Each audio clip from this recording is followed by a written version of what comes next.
Welcome to the Dr. Mudgil podcast. This is episode 200. We are just cruising through September.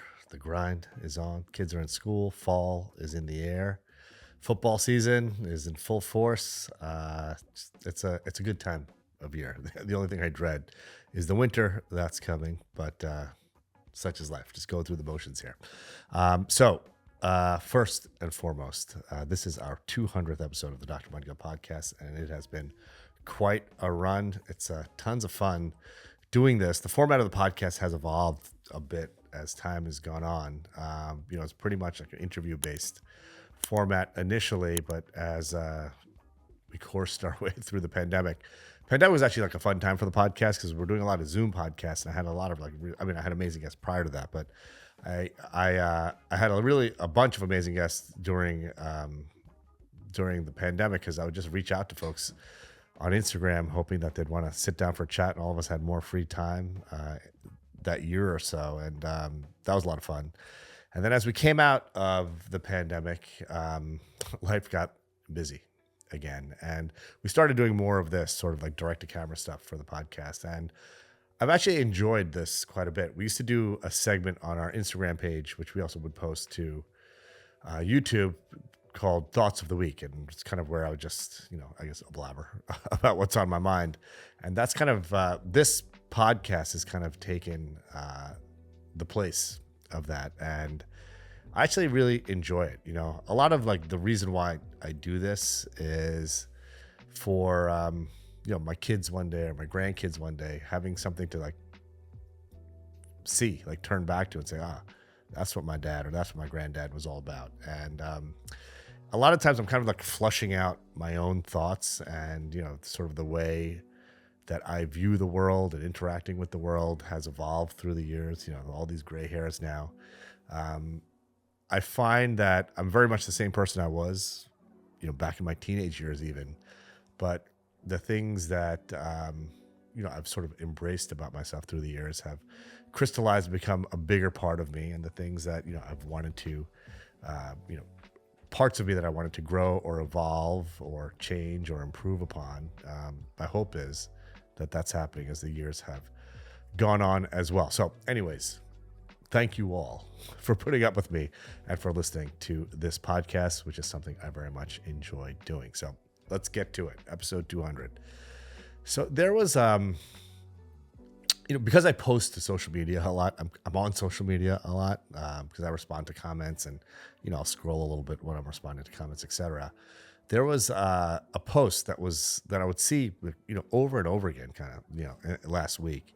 And it was basically a quote. The quote is, "The best employees act like bosses and the best bosses act like employees." And I was thinking about that a lot, obviously thinking about that in like the context of my own world, my own business, the medical practice that I run, with the help of an amazing team of folks, and many of whom have been with me for many years. And, without them, my practice would be a shell of what it is. A lot of the credit for the success of my practice goes to the amazing team that I have around me. We very much course through the process of patient care together, hand in hand. And, our collective mission is to deliver the best care we possibly can and to be the best in the business. And I firmly believe that we are the best in the business.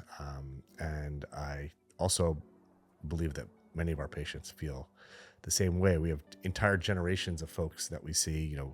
We'd start by seeing the parents, and then we saw their kids, and now we're seeing grandkids and friends, and all word of mouth. I've never done any advertising or any of that sort of stuff. And it's been now, let's see, like 16 and a half years that I've been in practice. And it's been a wild, fun ride. As you've heard me say many times over, the most important part of any anti-aging skin regimen is using a proper sunscreen, namely one that's at least an SPF 30 and contains titanium or zinc or both. I couldn't be more excited to announce the launch of these two amazing Dr. Mudgil brand sunscreens. One is tinted, one is non-tinted, depending on what your preference is. I also have an amazing hydrating and moisturizing serum, which your skin is absolutely going to love. There's a link in the description below, which you can click to check out the products. You are going to love them as much as I do. But the reason why I think that is because the best employees I've had through the years have acted like bosses. And I don't mean like bosses, like bossing people around.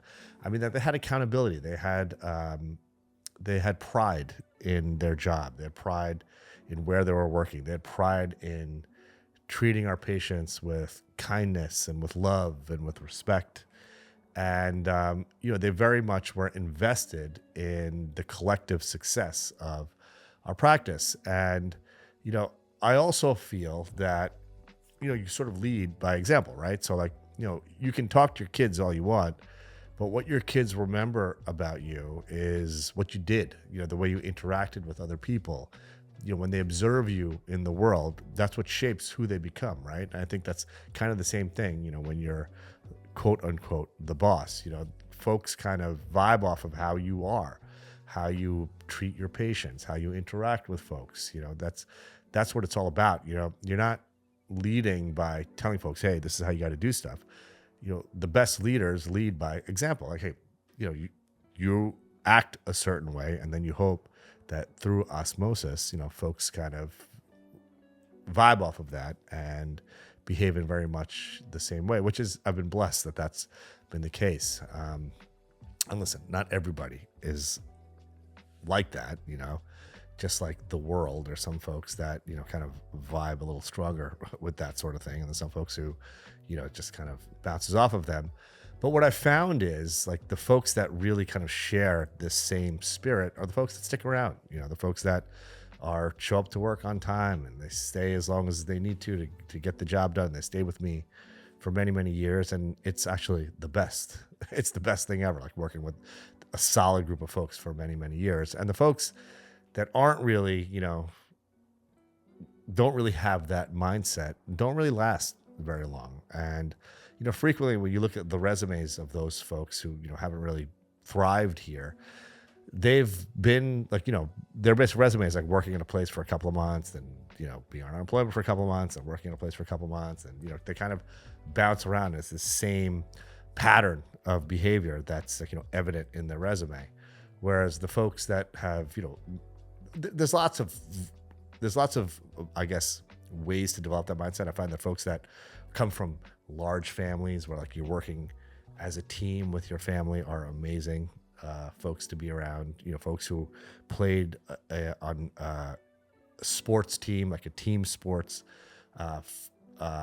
type of situation for many, many years. Those folks also work very, very well in a setting like where, we're all counting on each other. Folks that were in the military, same sort of mindset. Those have always sort of historically been the best folks to work alongside. And it had me thinking about accountability in general. And a lot of times when I talk about accountability, it's about like, okay, if you make a mistake, you got to own up to it and be accountable and, put a specific fix in so that same issue doesn't happen again. As I've mentioned, God, probably like 150 podcasts ago or more, that my core values, and I defined these, like maybe, gosh, at this point, must have been like 7 or 8 years ago. I actually sat down while I was on a flight back from Miami to New York, and I thought about like 4 things that kind of define what I'm all about. And those 4 things are care and compassion, integrity, accountability, and attention to detail, right? Now, my definition of accountability was exactly what I just described to you. But I think accountability is much more than that. Accountability is also like another quote that I love. If not you, then who? If not now, when? Again, if not you, then who? If not now, when? Which means that, folks that are accountable, yes, they put specific fixes in when things don't go right, but they're also just accountable to getting things done, to assuming responsibility for tasks that move the needle forward, right? If not you, then who? If something needs to be done, why not be the person that's going to do it, that's going to move the needle? Why not take accountability of the task at hand that needs to be done and not leave it for one of your coworkers or somebody else to do? And if not now, when? Like, why not just do it now? If you have nothing else going on, why not complete the task that needs to be done? Someone has got to do it, whether it's you or somebody else. Why not be the one who does it? And why not just do that now, And I think they're all sort of the same thing. Like I said, the best employees act like bosses, the best bosses act like employees. If not you, then who? If not now, when? They're all basically speaking to the same thing, and that is accountability. And the more accountability, well, I'll speak personally. The more accountability I find that I have, that and I value accountability, the more fulfilling my days become. And the more fulfilling my days become, the more fulfilling my weeks become. The more fulfilling my weeks become, the more fulfilling my months become. And then the more fulfilling my years become. And guess what? The more fulfilling my life becomes. So just something I've been thinking about, and I hope that's a little bit of food for thought for you guys out there as well. Again, thank you for listening to this podcast. I can't believe we made it to episode 200. It really went by in the blink of an eye. I hope you all have a wonderful, restful weekend and are just ready to crush the week ahead. Let's get it.